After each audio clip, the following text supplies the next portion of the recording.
हर घर तक जाएगी, हर दिल को भाएगी आवाज जो एफएम भारती से आएगी। दिलों के पास पेहवा की आवाज 90.8 मेगाहर्ट्ज पर आप सुन रहे हैं एफएम भारती।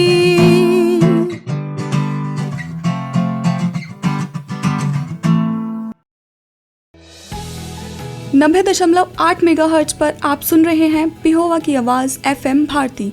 और अभी आप सुनेंगे जीवन और आध्यात्म से संबंधित हमारा एक विशेष कार्यक्रम चिंतन। एफएम भारती। नमस्कार, मैं आपका रेडियो मित्र उमाकांत शास्त्री और आप सुन रहे हैं एफएम भारती 90.8 पेहवा की आवाज़। और मैं उपस्थित हूँ आपके लिए अपने इस कार्यक्रम का नया एक रूप लेकर। अभिप्राय चिंतन और मनन करना कि कैसे हमारे जीवन में, हमारे घर में, परिवार में, हमारे मित्रों में, हमारे समाज में सुख की वो नदी बहने लगे जिसकी हम कल्पना किया करते हैं, जिसके बारे में हम हमेशा विचार किया करते हैं कि सुखों की प्राप्ति कैसे हो। और वो सुख हमसे कहीं दूर नहीं है, केवल एक चिंतन करने का विषय, एक मनन करने का विषय कि जो व्यर्थ की बातें हैं हम उनको छोड़कर जो जीवन उपयोगी, जीवन के कल्याणकारी मार्ग पर चलने वाली बातें हैं उनको अपना लें, तो वो सुख की सरिता हमारे घर, बाहर, प्रांगण में बहने लगेगी। आज के इस कार्यक्रम में चिंतन करने का विषय आप सभी देखते हैं, अपने दैनिक जीवन में अनुभव भी करते हैं। मेरा उद्देश्य केवल आपके उन विचारों को नया तरोताज़ा करने का रहता है। आप सभी इन बातों को जानते हैं, केवल आवश्यकता है चिंतन की। हम देखें, हम समझें कि प्रभु ने हमें जो कुछ भी दे रखा है, क्या वह हमारा है, या फिर उस ईश्वर ने इस समाज की सेवा के लिए, जरूरतमंदों को देने के लिए, उनके सहायता करने के लिए हमें ये सब कुछ दिया। इसकी देख रेख करना, देखभाल करना और सेवा करना, यही उद्देश्य है। यही उद्देश्य हमारा है कि हम उस भगवान की प्रीति को प्राप्त करने के लिए, उस भगवान के प्रेम को, उनके आशीर्वाद को प्राप्त करने के लिए हमें जो उन्होंने प्रदान किया, हमें जो उन्होंने दिया और हमें जो इस संसार की सेवा का अवसर मनुष्य की योनि को दे करके, कार्य करके किया, तो क्या वास्तव में हम ऐसा करते हैं? भगवान की आज्ञा का पालन अथवा उनकी जो प्रीति है, उनका जो प्रेम है, उसको प्राप्त करने के लिए भगवान ने हमें जैसी भी, जितनी भी, जो भी अल्प है या अधिक है शक्ति हमें दी है, तो हमें उसका पूरा उपयोग करके भगवान को प्रसन्न करने के लिए, भगवान का प्रेम, भगवान का प्यार प्राप्त करने के लिए अन्य जीवों की सेवा कार्य में लगे रहना चाहिए। पर यदि हम सोचें, यदि हम ऐसा नहीं करते तो और वो भगवान जिन्होंने हमें वो शक्तियाँ दी हैं, वो शक्तियाँ हमारे से वापस ले लें, तो क्या हम उन वस्तुओं की देख रेख फिर भी कर सकेंगे? क्या हम प्रभु की सेवा कर सकेंगे? ये संभव होगा? और यही विचार सोच करके, यही विचार करके हमें न तो चिंता करनी चाहिए, न ही किसी प्रकार से घबराना चाहिए, न ही मन को रुआसा करके उनसे कुछ मांगना चाहिए। बस हम तो केवल उनकी वस्तुएं जो उन्होंने हमें प्रदान की हैं, हमें दी हैं, प्रसन्न मन से उन्हीं को लौटा दें, क्योंकि वो वस्तुएं न तो पहले हमारी थी और न बाद में हमारी रहेंगी। केवल वो तो हमें कुछ दिनों के लिए उस प्रभु ने धरोहर के रूप में सुपुर्द की थी, और हमारी जिम्मेदारी, हमारा दायित्व यहीं तक था कि हम उन वस्तुओं से सेवा करें। परंतु जब हमें सेवा की शक्ति ही नहीं रही, फिर हम पर जिम्मेदारी कैसी? ऐसी परिस्थितियों में हम यह निश्चय समझें कि उनके देख रेख और उनके पालन पोषण का सारा भार, सारी जिम्मेदारी प्रभु ने वापस अपने आप ही ले ली, अपने ऊपर ले ली, और हमको उस कार्यभार से मुक्त कर दिया। यदि हमने ऐसा समझ लिया तो हम निश्चिंत हो गए।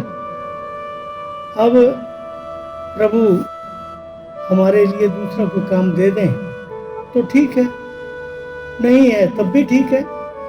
तब निश्चिंत चित्त से उनका चिंतन करें और कृतार्थ हो जाएं। परंतु यदि अहंकार को लेकर के हमने भगवान के भार ग्रहण को स्वीकार न किया और हठपूर्वक मांगते और जांचते ही रहे, तो ये निश्चय समझना चाहिए कि उस प्रभु की मंगलमय इच्छा और विधान के अनुसार ही हमारे बंधन की गांठें नहीं छूटेंगी, हमारा जीवन दुखी हो जाएगा। ये निश्चय है कि हम स्वतंत्रकर्ता नहीं हैं और न ही किसी वस्तु के स्वामी हैं। हमने तो जानबूझकर इस आफत को, इस विपत्ति को, इस संकट को अपने सर ले रखा है। और जब कभी भगवान कृपा करके हमें इस आफत से छुड़ाना चाहते हैं, हमें इन सांसारिक बंधनों से मुक्त करना चाहते हैं, तब भी हम उनका विरोध करते हैं, अपनी असहमति प्रकट करते हैं और कहते हैं कि ये काम तो मैं ही करूँगा। फिर जब भगवान यह कहते हैं कि पालन पोषण का और देख रेख का भार यदि तुम मुझ पर नहीं छोड़ना चाहते तो ठीक है, चलो मैं इन वस्तुओं को ही तुमसे हटाकर दूसरी जगह भेज देता हूँ। फिर तो कोई ना कोई तुम पर जिम्मेदारी रह ही नहीं जाएगी। तब भी हम रोने लगते हैं और भगवान की उन वस्तुओं को अपनी बता करके कि ये तो मेरी थी, भगवान आप कैसे ले सकते हैं, आपने कैसे ले ली। फिर भी हम वो दोष भगवान के ऊपर मरने लगते हैं कि प्रभु जो है वो मेरी ज़बरदस्ती वस्तुओं को छीन रहे हैं। मेरे परिवार, मेरे परिजन, मेरा घर, मेरा द्वार, मेरा मान, मेरी कीर्ति आदि को लूटकर मुझे रास्ते का भिखारी बना रहे हैं। बहुत बड़ा अन्याय प्रभु मेरे ऊपर कर रहे हैं। मैं ऐसे भगवान का विरोध करूँगा। मैं कहूँगा कि भगवान ऐसा नहीं कर सकते, भगवान को ऐसा नहीं करना चाहिए।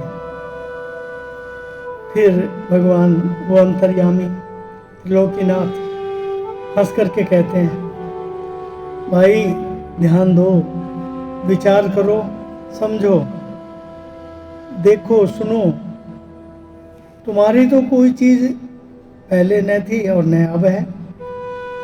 तुम तो केवल झूठ मूठ के मोह की मदिरा को पीकर नशे में चूर होकर उसे अपनी बता रहे हो और मुझ पर दोषारोपण कर रहे हो, मुझे दोष दे रहे हो। फिर इन चीज़ों को तुमसे लेकर यदि तुमने इसमें सचमुच मेरी कृपा का दर्शन किया है, तुम मानते हो कि वो मेरी कृपा से ही सब था, तो मैं तुम्हें वह अमूल्य वस्तु दूंगा जिससे बढ़कर कोई वस्तु नहीं है और जिस वस्तु को पाने के लिए बड़े से बड़े लोग भी तरसते रहते हैं। इस पर भी तुम नहीं मानते, रोना और कल्पना नहीं छोड़ते। तब भगवान हमारे मोह का नशा उतारने के लिए दूसरा उपाय करते हैं। वह पहले ही भगवान की बात पर विश्वास कर लेते तो ये घमंड का नशा इतना ना बढ़ता, जो था वह भी तुरंत समाप्त हो जाता, उतर जाता। पर कोई बात नहीं, अब भी कुछ नहीं बिगाड़ हुआ, अब भी कुछ नहीं गया।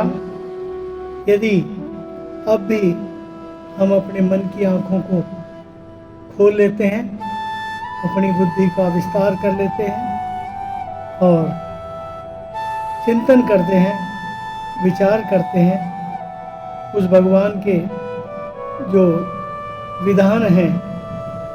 कैसे विधान?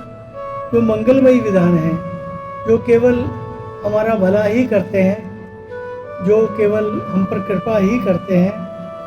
यदि हम उन विधानों पर विश्वास करें और परम कल्याण रूपी उस प्रभु की कृपा के दर्शन कर लें, उस भगवान की, उस प्रभु की कृपा का अनुभव कर लें, उस कृपा को समझ जाएं कि वो हम पर जो कर रहे हैं वो कितने दयालु हैं, कितने महान हैं, और जो भी हमें उन्होंने दिया वो उन्हीं की इच्छा थी और उस इच्छा के पूर्ण करने के लिए हमें सांसारिक दूसरे जीवों की सहायता जितनी भी, जैसी भी, जिसकी आवश्यकता है उसको हम करें, तब हमारा जीवन धन्य हो जाएगा।